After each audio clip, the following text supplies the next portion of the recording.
Pro Kabaddi League 11వ season సర్వత్రా ఆసక్తిని రేకెత్తిస్తోంది. కబడ్డీ అభిమానులకు మరోసారి అద్భుతమైన అనుభవం పంచుతూ ఈ సీజన్ చాలా ఉత్కంఠభరితంగా సాగుతోంది. ఈసారి లీగ్ 3 నగరాల్లో నిర్వహించబడగా హైదరాబాద్లో మొదటి దశ పూర్తయింది. ప్రస్తుతం నోయిడా వేదికగా మ్యాచ్లు జరుగుతున్నాయి. ఇక 3వ దశకు పూణే వేదికగా మ్యాచ్లు జరగనున్నాయి. ఈసారి ఫైనల్ పూణేలోని బలేవాడి క్యూ స్పోర్ట్స్ కాంప్లెక్స్ లోని బ్యాడ్మింటన్ హాల్లో జరుగుతుందని నిర్వాహకులు వెల్లడించారు. డిసెంబర్ 29న ఫైనల్ తో ప్రో కబడ్డీ లీగ్ 11వ సీజన్ ముగుస్తుంది. సో ఫ్రెండ్స్, ఇప్పుడు ఈ వీడియోలో ప్రో కబడ్డీ లీగ్ 11వ సీజన్ యొక్క ఫైనల్ వివరాల గురించి పూర్తిగా తెలుసుకుందాం. వీడియో చాలా ఇంట్రెస్టింగ్ గా ఉండబోతోంది. ఎక్కడా స్కిప్ చేయకుండా లాస్ట్ వరకు చూడండి. అలాగే మన ఛానల్ కు ఎవరైనా కొత్తగా వచ్చిన వాళ్ళుంటే ప్లీజ్ ఛానల్ ను సబ్స్క్రైబ్ చేయండి. మీరు చేసే ఈ చిన్న సపోర్ట్ మాకు చాలా మోటివేషన్ గా ఉంటుంది. పూర్తి వివరాలు చూసుకున్నట్లయితే ప్రో కబడ్డీ లీగ్ 11వ సీజన్ లో మ్యాచ్ల నిర్వహణ న్యాయమైన రీతిలో కొనసాగుతుంది.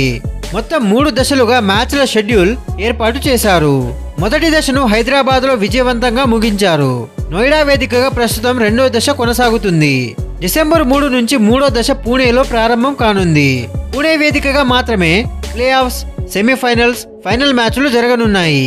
మ్యాచ్ల ముఖ్యమైన తేదీలు ఒకసారి చూసుకున్నట్లయితే డిసెంబర్ 26వ తేదీన 2 ఎలిమినేటర్ మ్యాచ్లు జరుగుతాయి. డిసెంబర్ 27వ తేదీన 2 సెమీఫైనల్స్ మ్యాచ్లు జరుగుతాయి. డిసెంబర్ 29వ తారీఖున గ్రాండ్ ఫైనల్ జరుగుతుంది. ఈ సీజన్ లో మొత్తం 80 లీగ్ మ్యాచ్లు జరుగుతాయి. డిసెంబర్ 29 నాటికి పాయింట్ల పట్టిక ఆధారంగా టాప్ 2 జట్లు నేరుగా సెమీఫైనల్స్ కు అర్హత పొందుతాయి. ఆ తర్వాతి 3 నుంచి 6 స్థానాల్లో నిలిచిన జట్లు ప్లే ఆఫ్స్ కోసం తలపడతాయి.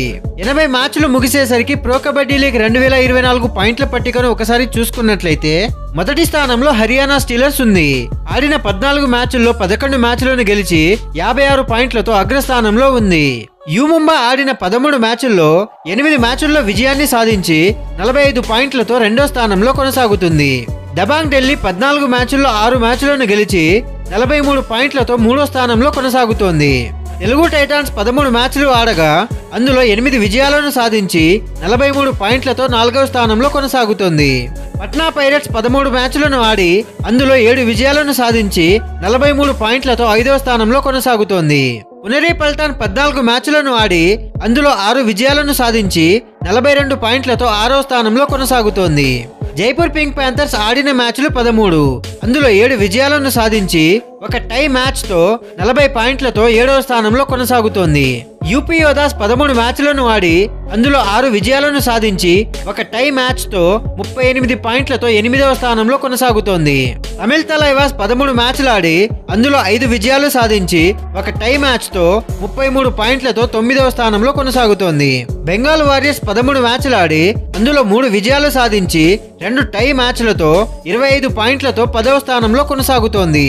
గుజరాత్ జైంట్స్ 13 మ్యాచ్లు ఆడి అందులో 4 విజయాలు సాధించి ఒక టై మ్యాచ్ తో 25 పాయింట్లతో 11వ స్థానంలో కొనసాగుతోంది. బెంగళూరు బుల్స్ 14 మ్యాచ్లు ఆడి అందులో 2 విజయాలను సాధించి 16 పాయింట్లతో 12వ స్థానంలో కొనసాగుతోంది. So friends, Pro Kabaddi League 11వ సీజన్ ఉత్కంఠను రేకెత్తిస్తూ ఆసక్తికరమైన మలుపులు తిరుగుతోంది.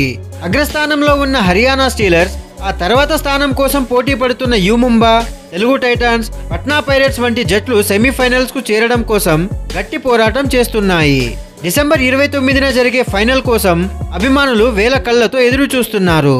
ప్రో కబడ్డీ లీగ్ 11వ సీజన్ యొక్క ఫైనల్ గురించి వీడియో చూసిన తర్వాత మీకేమనిపిస్తుందో మీ అభిప్రాయాలను కమెంట్ సెక్షన్ లో చెప్పండి. మీకు కనుక ఈ వీడియో నచ్చినట్లయితే లైక్ చేయండి, షేర్ చేయండి. ఇలాంటి మరెన్నో కబడ్డీ వీడియోస్ కోసం, కబడ్డీ అప్డేట్స్ కోసం మన ఛానల్ను సబ్స్క్రైబ్ చేయండి. Thank you for watching.